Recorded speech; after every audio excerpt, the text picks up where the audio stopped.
Друзья, посмотрите, что за мы сегодня готовили потрясающие овощи. Вы посмотрите, а там еще и мяско. Все это тушеное в собственном соку. Но это будет вообще класс. Дождь не помеха. Готовить на ней одно удовольствие. Поэтому, если же вы хотите себе приобрести хороший печной комплекс за недорогие деньги, то это будет сайт barbecuecenter.rf. Заходите, ссылка будет внизу, приобретайте, пожалуйста. Ну, класс. По сравнению с другими, я смотрел цены, здесь будет ниже. Сразу же скажу, друзья, у них будет повышение цен до 1 августа. Они еще держат старые цены до 1 августа. Приобретайте, либо же бронируйте. Друзья, вещь классная. Всем привет, дорогие друзья! Сейчас лето в самом разгаре, сезон овощей. Есть овощи на огороде. Но если же нет своего огорода, то они в магазине стоят очень дешево. И поэтому сейчас можно приготовить по-настоящему летнее блюдо. Вот приготовить его летом самое то. Это будет восточное, традиционно восточное блюдо думляма. Ну или же его по-разному везде называют думляма, домляма, дымляма, басма. Многие говорят, что отличается, что думляма готовится, сначала обжаривается, все, потом тушится.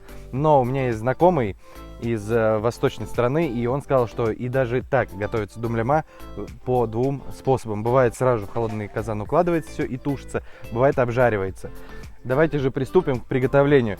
Здесь у меня будет вот такие вот хорошие кусочки телятины, ну, можно говядины, можно баранины брать. Можно добавить еще курдючного жира и много-много-много овощей. Посмотрите, и лук, баклажаны, перец, помидоры, чеснок, морковь. Я сегодня приготовлю его без единого капли масла. Все это будет тушеное в собственном соку вместе с овощами. Берем говядину и нарезаем достаточно крупными кусочками. Вот приблизительно сантиметра по 4, по 5.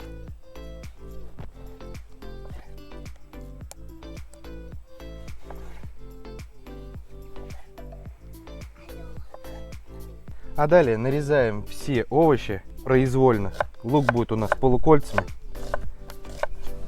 Лука берем побольше, потому что первым слоем я буду укладывать лук, потом мясо, потом опять лук. Я вам покажу, для чего и как это сделано. Ну, это будет сделано, точнее, для того, чтобы приготовить все без капли масла, чтобы это все и не подгорело. Лук у меня получилась вот такая вот целая тара, большая. Я не знаю, сколько здесь луковиц было, я не считал, но, в общем, много. Дальше берем перец. Перец можете взять и красный, и зеленый, они по-своему ароматны. Поэтому берите и тот, и тот. Да, я, кстати, совсем забыл сказать, что в переводе вообще думляма или дымлама переводится как тушеное. То есть все как раз овощи будем тушить в собственном соку. Перец нарезаем, как я и говорил, в произвольном формате, покрупнее, потому что это все будет тушиться. То есть вот так вот, свободно, не меряя сантиметры, сколько, куда, чего. Вот, нарезайте вот на такие кубики. Будем это все укладывать.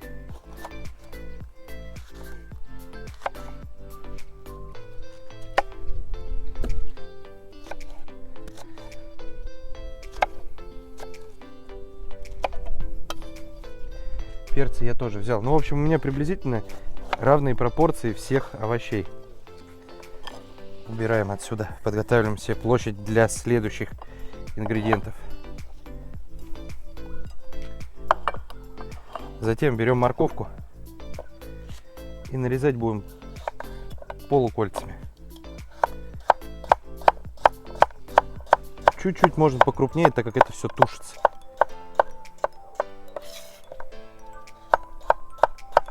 Можете, кстати, как и на плов здесь нарезать, в принципе. Я говорю, здесь никакой разницы нет, как вы нарежете.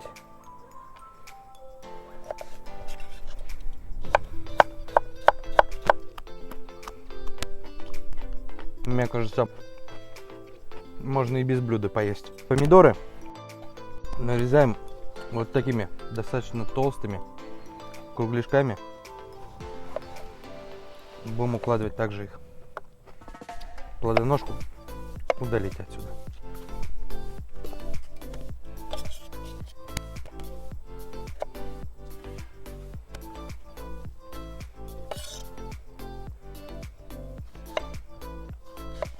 все-таки специалисты по восточной кухне. Вот скажите, как правильно будет называться данное блюдо, если я в холодный казан укладываю все овощи и мясо и начинаю тушить? Басма все-таки это или же думляма или дымляма? И даже как правильно пишется, пишите нам в комментариях. Теперь идут баклажаны. Кто-то добавляет их, кто-то нет. Но мы добавим. Нарезаем тоже покрупнее. То есть вот толщина. Все будем укладывать слоями.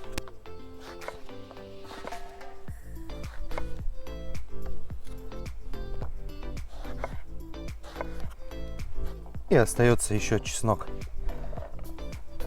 Можно целиком бросать. Я вот так вот на половинке разрежу. Мне этого будет достаточно.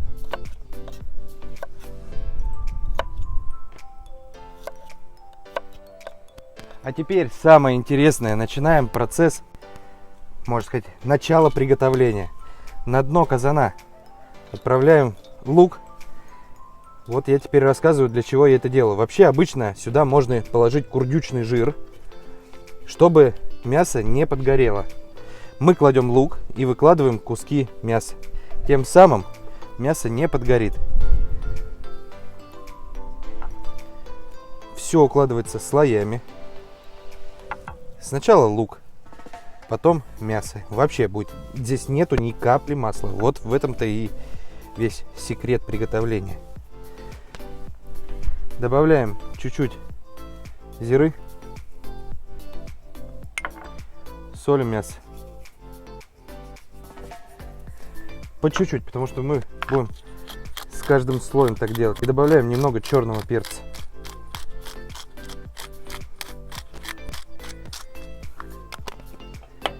Дальше все это засыпаем луком.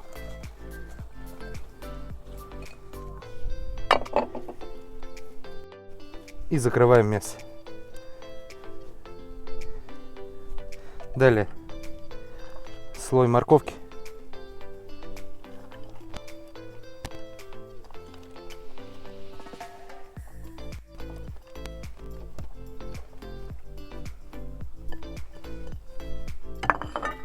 Далее баклажаны уложим.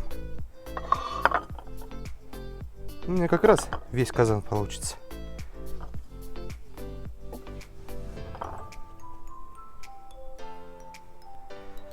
Добавим поверх соли немного.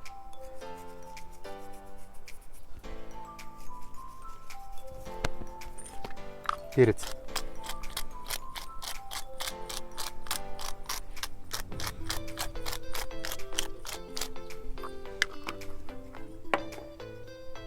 И немного зиры.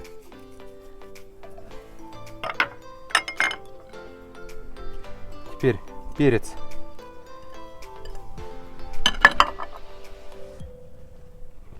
Блин, да как же это классно будет, друзья. Ну вы посмотрите, но и цветной, и красивый. Очень вкусное блюдо будет. Теперь выкладываем помидоры. Еще добавляем немного соли. Добавляем оставшуюся зиру.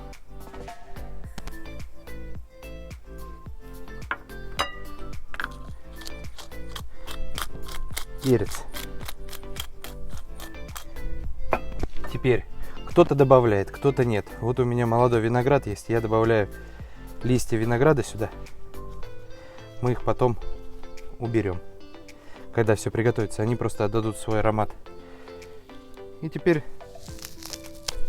добавляем сюда немного укропчика. Добавлю сюда базилика. И вот так вот петрушки. Все, можно сверху вот так вот руками немного это примять. Сверху, чтобы это все пропарилось, укрываем листьями капусты. Можно вообще сюда добавлять еще картошку. Не можно, а даже, наверное, нужно. Но у меня жена не любит с картошкой, поэтому готовлю без картошки. Просто вот так вот укрыли, получается.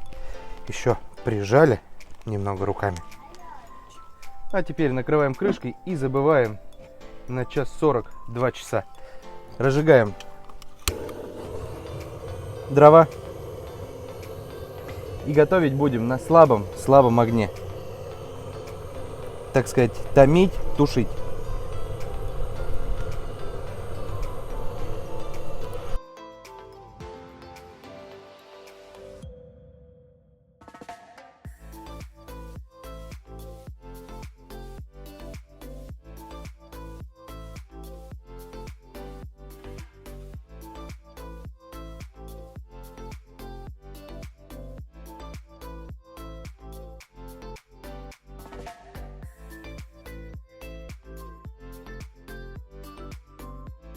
Друзья, ну посмотрите, какой шедевр. Миско, вот такие вот овощи. Жевать не надо. Очень вкусно. Обязательно попробуйте бульон. Короче, это просто очень вкусно. Готовьте. Пока.